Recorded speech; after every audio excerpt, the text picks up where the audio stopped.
Bom dia, boa tarde, boa noite, caros alunos e alunas, dependendo do momento que você estiver assistindo essa gravação. Hoje nós vamos continuar nosso estudo de História do Brasil, período da chamada República Autoritária. Imediatamente vou aqui partilhar a minha tela com vocês, para a gente trabalhar hoje o governo Costa e Silva. Esse é o objetivo da nossa apresentação de hoje. Tá? Então, dividindo a tela, aqui, governo Costa e Silva, 67 a 69, eleito indiretamente pelo Congresso Nacional em outubro de 1966, o general Costa e Silva, ligado à chamada linha dura, né, do regime, não é isso? Ele não completou o mandato dele, foi acometido de uma doença, enfim, um AVC, né, um acidente vascular cerebral, incapacitado de governar, gerou uma crise exatamente por essa razão. Nós vamos ver, o vice-presidente dele não pôde assumir, mas em 69, né, ele então teve que deixar a presidência, por essa razão morreu pouco tempo depois. Nós vamos ver então os conteúdos centrais desse período, desse governo. Lembrando já de saída, que foi o governo em que foi outorgado, que foi decretado o ato institucional número 5, para muitos autores, um golpe dentro do próprio golpe, um endurecimento do regime. Então vamos lá. Característica central do ponto de vista político, da política interna do governo Costa e Silva, e que vai condicionar outras questões também do seu próprio governo, foi a tentativa das oposições se reorganizarem. E também, né, o fato de que determinados setores que apoiaram o movimento golpe de 64 agora começavam a refluir desse apoio por várias razões. Setores de classe média que tinham apoiado fortemente começavam a se colocar contra pela política econômica exercitada no período Castelo Branco, do PAEG, né, que tinha feito com que houvesse muitas falências, principalmente dos pequenos empresários, do pequeno capital. Né? Toda a tese do PAEG era fazer uma política de contenção da inflação, que gerou um forte desemprego, um arroxo salarial, né, uma situação de piora de vida de diversos setores da sociedade. A tese dos defensores do PAEG era que essa reestruturação era necessária para que depois pudesse se recomeçar a atrair capitais estrangeiros que gerariam, né, outra vez, o crescimento econômico e, segundo eles, o próprio desenvolvimento econômico, já que é uma diferença entre esses dois fatos. De qualquer maneira, setores de oposição começam a se reorganizar, até setores políticos, como, por exemplo, né, vemos na questão da Frente Ampla, né, tentativa do ex-governador da Guanabara e um dos mentores do golpe, né, do ex-presidente Juscelino Kubitschek, caçado e no exílio, e o ex-presidente João Goulart, né, também caçado e no exílio, de formarem um movimento de lideranças civis contra o que eles chamaram de militarização do regime. Dentro da esquerda, né, vamos chamar assim, esse espectro político, havia uma discussão se o combate, se a oposição deveria ser feito dentro dos mecanismos legais que se permitia, dos poucos que se permitia, era a defesa da maioria do Comitê Central do Partido Comunista Brasileiro, que tornou sendo a posição oficial. O Partido Comunista Brasileiro nunca apoiou a luta armada, e outros setores, inclusive dissidentes do Partido Comunista, vão partir para a ideia da luta armada. Para um governo que se impôs pela força das armas, só tem uma resposta, são as armas. E muito inspirados na Revolução Cubana, na teoria do foco guerrilheiro, ou então na Guerra do Vietnã, onde a guerrilha do Vietcong, com o apoio do Vietnã do Norte, fazia frente lá aos militares, ao exército norte-americano, às forças armadas norte-americanas e às forças armadas do Vietnã do Sul. A ofensiva do Tet de 68, né, contribuiu muito para essa expectativa de que no Brasil também se pudesse criar, como propunha lá o Che Guevara, um dos 1000 Vietnãs, né, na América Latina.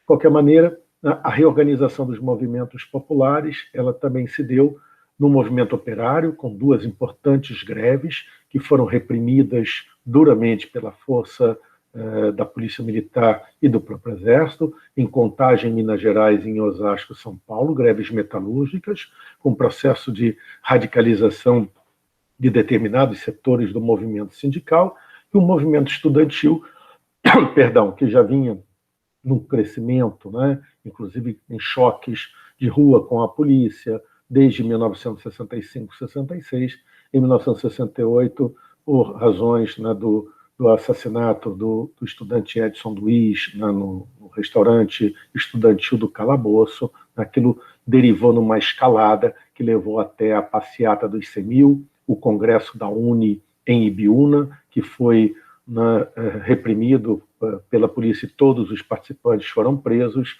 e fichados, tá certo? O que vai levar a um refluxo desse movimento. E até mesmo no movimento estético-cultural, formas de arte que criticavam, né, o governo, o momento ditatorial, né, por vários espectros, desde a arte engajada, a arte tem que estar junto do povo, até o tropicalismo, que é uma crítica mais ampla, inclusive uma crítica a determinados padrões de estética considerados da esquerda como tradicionais, da esquerda brasileira como tradicionais. Bom, diante desse crescimento desses movimentos, as alas mais duras do regime, né, exigiam do governo Costa e Silva uma ação mais forte, lembrando que quando Costa e Silva assumiu, havia uma Constituição em vigor, a de 1967, uma Constituição amplamente favorável ao Executivo Federal, mas que não permitia, por exemplo, ao governo a possibilidade de cassar mandatos e cassar direitos políticos de cidadãos brasileiros. Ora, precisava-se de um pretexto para que isso voltasse a acontecer. Esse pretexto veio com o discurso de um deputado federal do MDB, né, às vésperas da Semana da Pátria, às vésperas do 7 de setembro, onde ele pregava, né, na visão dos militares, uma posição antimilitarista. Um discurso que não tinha importância, a Câmara estava vazia quando o discurso foi feito, mas serviu de pretexto para os ministros militares exigirem, né, que o Congresso Nacional desse permissão para que o Supremo Tribunal Federal cassasse ou julgasse e, quem sabe, punisse com cassação o mandato desse deputado. Ora, a Câmara, embora com maioria da Arena, da Aliança Renovadora Nacional, que era o partido que apoiava o governo, lembre-se que o bipartidarismo foi introduzido a partir do ato institucional de 1965, o ato institucional número 2, tá? Mas mesmo com maioria da Arena, os deputados votaram contra a licença para que o deputado fosse julgado pelo Supremo Tribunal Federal. Diante disso, desse ato de rebeldia, o presidente da República reuniu o Conselho de Segurança Nacional e, a partir dali, com a aprovação de todos os ministros, de todos os participantes, com uma única restrição, não de voto contra, mas foi do vice-presidente Pedro Aleixo, que fez um comentário na sua fala, dizendo que ele não tinha medo do ato institucional nas mãos do presidente da República, porque ele era um homem equilibrado, mas tinha medo do ato institucional nas mãos do guarda da esquina, ou seja, chamava atenção para um autoritarismo que poderia se espalhar a partir daí por todo o Estado brasileiro e que claramente seria prejudicial para a sociedade. Tá? O ato institucional número 5, ele foi colocado em prática, foi votado e foi aprovado, inclusive com ministros afirmando se é para ir para a ditadura, as favas, né, com a democracia, vamos direto para a ditadura. O ministro Jarbas Passarinho expressou isso, e essa possibilidade do conhecimento dessa informação é porque essa reunião foi gravada e o acesso a essa gravação está liberado, tá certo? Então todo mundo sabe o que cada um falou nessa reunião, mas a verdade é que foi instaurado o ato institucional número 5, o Congresso Nacional foi colocado em recesso, e a partir daí, de novo, uma onda de cassações, tá certo? A censura à imprensa foi outra vez colocada de forma dura, inclusive logo com a chamada censura prévia. Tá? Falaremos disso mais adiante.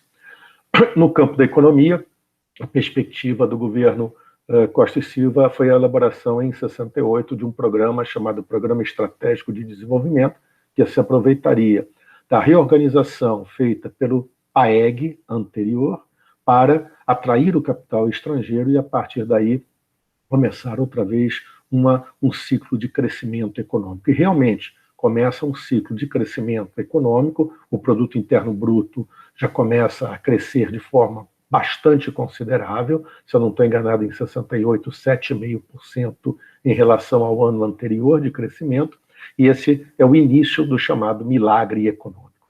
Na política externa, rompe-se um pouco aquela ligação estrita às posições norte-americanas e se implantou aquilo que ficou conhecido como diplomacia da prosperidade. A nossa diplomacia, a nossa política externa deveria se voltar para tudo que pudesse beneficiar o crescimento e desenvolvimento econômico do Brasil. Perfeito? E aí, por exemplo, o Brasil não assinou, em 68, o Tratado de Tlatelolco de não proliferação nuclear, tá? Coisa que os Estados Unidos queriam que o governo brasileiro assinasse. O Brasil, como alguns outros países, não assinou, e esse tratado dizia que os países que começassem a desenvolver energia atômica não desenvolveriam para fins militares, somente para fins pacíficos. E o governo brasileiro, Costa e Silva, não atendeu a esse chamamento, né, dos governos norte-americanos e até mesmo soviéticos nesse caso. Tá? Com a doença do presidente Costa e Silva, houve um golpe. Né? Ele ficou doente, né, incapacitado, como eu comentei, mas o vice-presidente dele era o Pedro Aleixo, aquele político civil que tinha feito aquela restrição, né, da decretação do ato institucional número 5. Então, a junta militar foi formada a partir dos ministros da guerra, do ministro do Exército, da Marinha e da Aeronáutica. Perfeito? E essa junta militar, então, impediu a posse do vice-presidente. Isso foi no dia 31 de agosto de 69, e poucos dias depois, no dia 4 de setembro, grupos de esquerda armada, a LN e o MR8, eles sequestraram o embaixador americano e pediram em troca do resgate do embaixador 15 presos políticos, que eles consideravam presos políticos, que estariam sendo, com certeza, maltratados, torturados, etc. E o governo, então, negociou, a junta militar negociou, mas ao final do processo, quando o embaixador foi solto, né, houve uma radicalização maior ainda, porque se o ato institucional número 5 não era capaz de conter esses movimentos radicais de luta armada, precisamos de uma legislação mais forte. E essa legislação autoritária, ela caminhava junto com a reorganização dos organismos de repressão interna, ou seja, o governo foi pego um tanto quanto de surpresa por esse ato do sequestro e, portanto, agora tem que começar a reorganizar os seus organismos de inteligência para a repressão interna. Isso vai ser feito no governo seguinte, que vai ser o governo do general Emílio Médici. Foi decretado o ato institucional número 13, que introduziu a pena de banimento do território nacional, porque todos aqueles que foram trocados por embaixadores foram banidos do território brasileiro, não poderiam voltar, perderam o passaporte, perderam a condição de cidadãos brasileiros. A emenda constitucional número 1, que na verdade é uma nova Constituição, porque ela altera de tal maneira a de 67, tá, ampliando os poderes e atribuições do Executivo Federal, tá, que na prática, para muitos juristas, tá, ele é considerado uma nova Constituição, a Constituição de 67. Uma nova Lei de Segurança Nacional, que amplia as penas contra determinados crimes que já eram em relação à segurança nacional e muda a tipificação de certos crimes que eram crimes comuns e passaram a ser crimes contra a segurança nacional. Exemplo, assalto a banco dava 12 anos de cadeia, era crime comum, passou a dar 30 anos e passou a ser considerado crime de segurança nacional. Tá? A introdução da pena de morte, da pena de prisão perpétua para determinados casos, né, do que eles chamavam de atos violentos que terminassem com a morte de agentes do Estado. Processo de escolha do general Emílio Médici para a presidência foi uma consulta feita primeiro nas Forças Armadas, no Exército, na Marinha e na Aeronáutica. O general Emílio Médici, ele tinha servido nos órgãos de segurança durante o governo Castelo Branco, tá? Posteriormente foi colocado como o general comandante do Terceiro Exército do Rio Grande do Sul, escolhido para a presidência. Ele, para dar uma visão de legalidade do processo, o Congresso Nacional foi reaberto e o nome dele foi referendado pelos deputados, principalmente da Arena, evidentemente, com a abstenção dos deputados do MDB, da oposição. Vou mostrar aqui algumas, imagens, né, aqui o processo de escolha do general Costa e Silva, lembrando sempre que a escolha vinha do meio militar e era a homologação feita pelos deputados e senadores. Aqui é no caso do Costa e Silva. Certo? Aqui a frente ampla, Lacerda procurou seus antigos inimigos, tá certo? Para se reconciliar, Juscelino em Paris, João Goulart em Lisboa. O governo considerou que a frente ampla, como foi chamado o movimento, tá? Era uma ação subversiva e a frente ampla foi proibida no Brasil, tá? E a censura contra qualquer notícia a partir daí foi instaurada. Então, esses políticos perderam espaço completamente. As greves em Contagem, né, e em Osasco, São Paulo, perfeito. Aqui, um episódio no 1º de maio de 68, em São Paulo, quando os grevistas de Osasco, uma ala deles, os metalúrgicos, tomou o Palanque, né? Inclusive onde o governador de São Paulo, Abreu Sodré, discursava, tá? E expulsou à força os que estavam discursando e tomou o Palanque para fazer discursos radicais, pregando a luta armada, e os grevistas de Osasco presos depois da intervenção das forças militares. Festivais de música popular, aqui o Festival da Record, com o tropicalismo aparecendo fortemente, Gilberto Gil, Caetano Veloso. Aqui no Festival da Canção Popular, organizado pela TV Globo, no Rio de Janeiro, do Maracanãzinho, o de 68, houve uma radicalização. A música vencedora de Tom Jobim e Chico Buarque, Sabiá, né? Era uma música que falava, embora de forma muito metafórica, em anistia, o que levou, né, a que os presentes vaiassem quando foi escolhido em primeiro, porque a maioria queria uma música, digamos, mais engajada com o tempo, né, de radicalização do Geraldo Vandré, para não dizer que não falei de Flores. Coloquei aqui, depois quem tiver curiosidade, através, né, da possibilidade de ler aqui as músicas, você pode comparar. As duas são músicas políticas, só que essa aqui é mais sutil e essa aqui é muito mais direta. Quem sabe faz a hora, não espera acontecer. No tropicalismo, não é isso? Lá o famoso, na época, a capa do LP da Tropicália, com as suas várias, né, visões ecléticas, não é isso? De juntar determinadas tendências, e aqui, na arte engajada, né, bandeira poema do Hélio Oiticica, seja marginal, seja herói, ou seja, estar à margem nesse momento é enfrentar de forma heróica a realidade. O governo Costa e Silva, aqui os dados do funil da educação, de cada 1.000 crianças que entravam na escola em 1968, 2,3 chegavam à universidade, não necessariamente se formavam.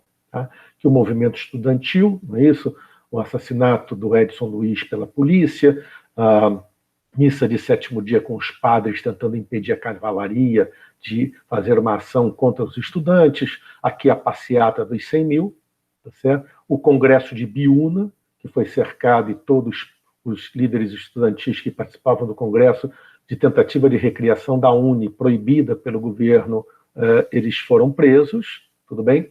Aqui, a votação contra, que levou a não permissão para cassação do mandato, da licença para o julgamento do deputado Márcio Moreira Alves. Reparem como uma boa parte da Arena votou contra, né, a licença. E aí a resposta do governo, com o ato institucional número 5, que a primeira página do Jornal do Brasil ficou famosa por tentar mostrar o que tinha acontecido, inclusive aqui uma foto de 62 do Garrincha sendo expulso na semifinal da Copa do Mundo contra o Chile e que, em tese, não poderia jogar a final contra a Tchecoslováquia, hora dramática, ou seja, uma ironia, e por aí vai. Né? Aqui, algumas questões ligadas ao ato 5, os chargistas, como é que eles estão trabalhando essa questão, no caso aqui é o Ziraldo, é isso? A afirmação do Estado de São Paulo que a edição foi apreendida, a primeira. Né? Aqui o laudo da doença do Costa e Silva, aqui é o golpe da junta militar, aqui o sequestro do embaixador e os presos que foram soltos, né, nessa troca pelo embaixador, né, norte-americano.